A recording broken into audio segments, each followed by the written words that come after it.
you ever looked up into the night sky and wondered what's out there? Well, I have. And the answer might surprise you. It's more than you might think. The night sky is a treasure trove of wonderful, mysterious structures firing off photons towards Earth, just waiting to be looked at by us. These magnificent gems are being captured by astrophotographers all over the world. If you've ever had the privilege of looking at any of those pictures, you might ask yourself, how in the world did they get that picture? Well, I can tell you in one word: magic. So spend some time with me tonight on the pool deck, and we'll take a look under the hood and see how all the magic works.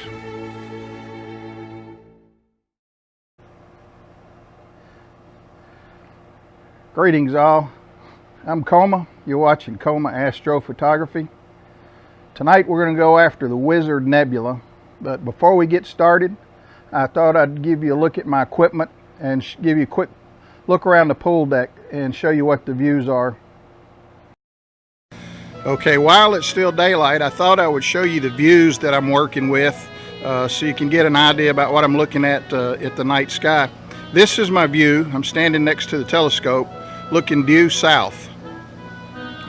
Anything that's over about 20 degrees I can see above the top of those trees. I move around to the west. Now I'm looking to the southwest, the same, 20 degrees or higher, and I can see over the top of those pine trees. And then as I swing around to the west, you can see where west is because the sun's setting over there. Objects have to be about 26 to 27 degrees to clear these trees over here. So once they get below 26 or 27 degrees, then I'm kind of done in the west. Then as I move around, also between 20 and 24 degrees, I can see back to the northwest. And now from the telescope, here's due north. And Polaris sits just about an inch and a half above and to the right of that pine tree that's coming right out of the roof of my house. And then as I come back around to the northeast and the east, you see my house is in the way, but that's okay because whenever an object gets 26 degrees or higher, then I can see above the top of my house. Coming on around to the southeast, and you see my view back here, an object has to be 27 degrees to clear that big pine tree back there. And that's the most restricted view that I have, is back to the southeast. Fortunately, a lot of the targets that I'm going after, the lagoon, the eagle, targets in that area, they come up right there in that gap in the pine trees, and then they just barely clear the top of that big tree. So I can start shooting them when they're down around 20 degrees right in that gap. But tonight we're going after the Wizard. It's going to come up right over here, back in the northeast. Anyhow, these are the views I have, and I feel that I'm quite fortunate. I have pretty good views for 360 degrees. Way out in the country, so I don't have very much light pollution at all. I do have to deal with some critters from time to time though. For those of you who are not familiar with the CEM60, you can see right there that it's got a polar alignment scope looking right through the mount. Those of you who use the Skywatcher series are very familiar with this type of scope. I could put a pole master on there, but I haven't found the need to do so. If I just use the pole finder scope, I get excellent polar alignment. And I found that when I tried to fine tune it with Sharp Cap or even the pole master, I never make it any better. It either stays the same or I make it a little bit worse. So I'm content just to use the polar finder scope that comes on the mount. Alright, now I just got to get the polar alignment done. So it's just a frog's hair to the left side of 12 o'clock, right on that center line. So I'm going to go ahead and get it set up here.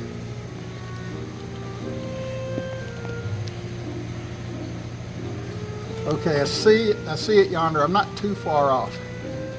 I'm going to tweak it just to frog's hair to the east. All right. And I need to tweak it just a frog's hair up.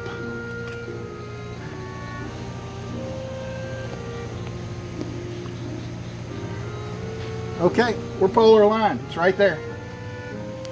That hard. It took about, what, 20 seconds. All right, it did take me about, I don't know, 20 seconds to do that polar alignment. But I have to fess up one thing. It actually took me about an hour and 20 minutes. I was just about ready to throw it all in the pool because I had it pointed straight at Polaris. I should have seen it. And there's no reason in the whole world why I couldn't see it. So for an hour, I fooled around with it. And I finally noticed the lens cap was on.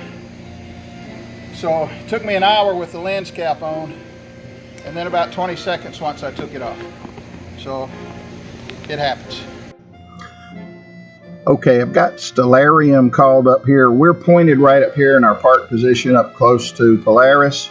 I've got the Wizard Nebula called up over here.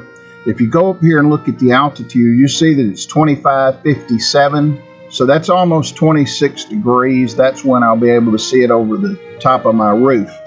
So it's time to head on over that way. So right now we're pointed up here at the North Celestial Pole. We'll go over to Alder Ammon, synchronize the mount, do a focus, and then right down to Wizard to start filming. So let's make that happen. Okay, there's us looking up towards the North Celestial Pole. And now we're going to hop over to Alder Ammon. So I'm going to do this the easy way. I'm going to go to Go Plus Plus window here. I'm going to call up Alder Ammon. There it is. Go to plus. Oh, before I do that, I've got to enable the mount tracking. There we go. Go to plus plus. It's going to head on over there.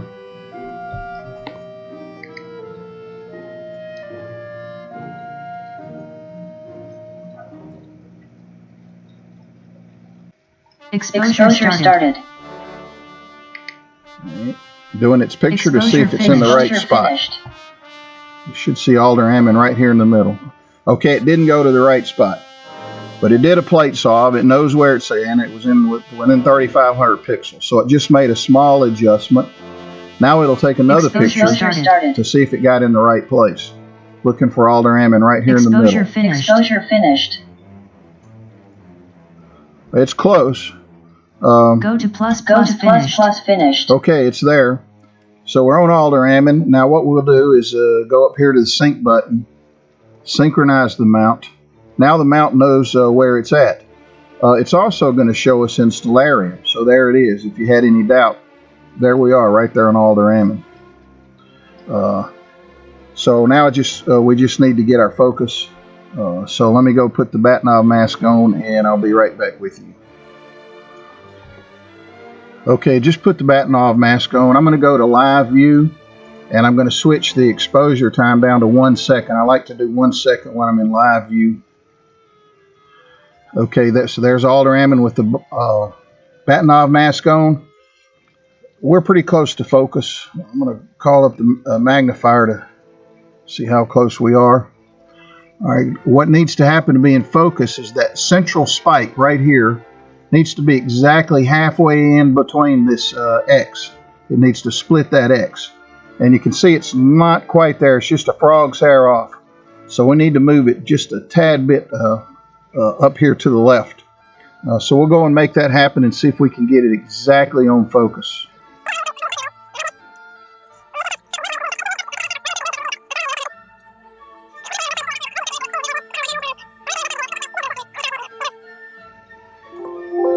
And of course, it's going to remind me to take that. It's not something I've ever gotten to do before. I'll be right back with you when the bat knob mask is off. Okay, the bat knob mask is off. Now let's remember to go back to the camera, call up the 5-second exposure for our plate solve, and now we're going to do a quick hop down to the Wizard Nebula. So let's go to the Go To Plus Plus window here into Objects. I think I made that, yes, I made that a custom object that has the correct framing coordinates on it. So there it is, the Wizard Nebula, right here in the Go To Plus Plus window. So one click, And it's off and running.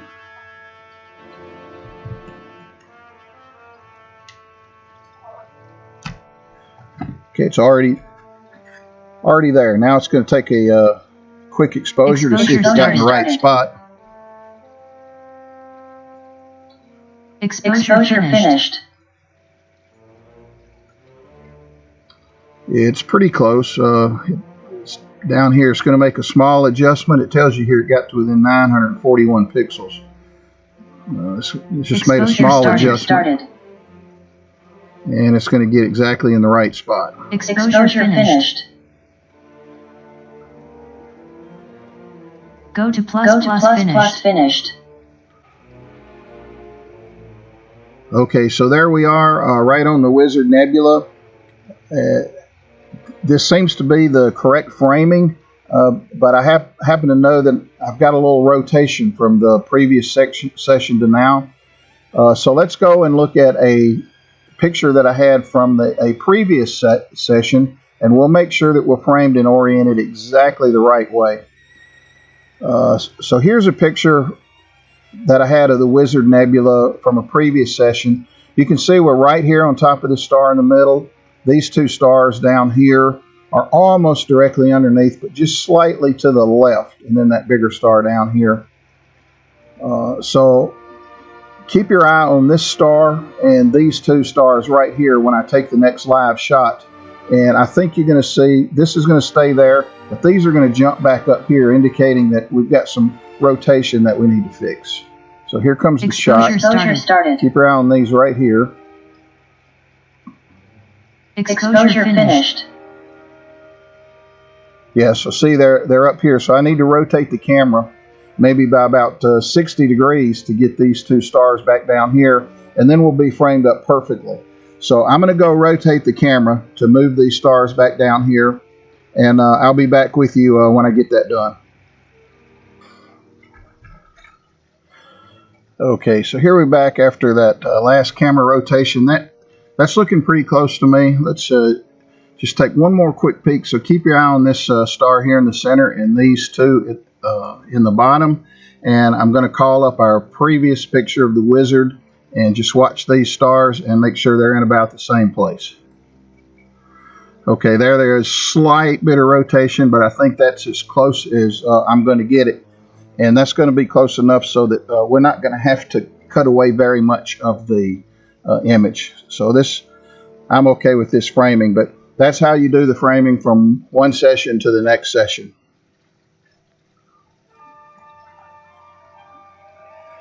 Okay, we're done with point craft, so let's check out our imaging plan. I'll be taking 10-minute exposures.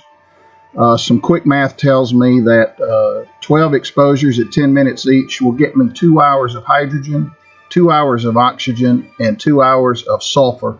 That'll be a total of 6 hours. That's what I look for as a minimum to start with a nebula. If we get all that, then I'll move on. I'll do 3 of each to try and keep it even. And if we get through all that, then I'll just go to town on hydrogen. So let's get the guiding going, and then we'll get started with this imaging plan. Okay, we're guiding, so it's time to go ahead and get this imaging plan started. So 10-minute exposures, HAO3 and S2. So filter change.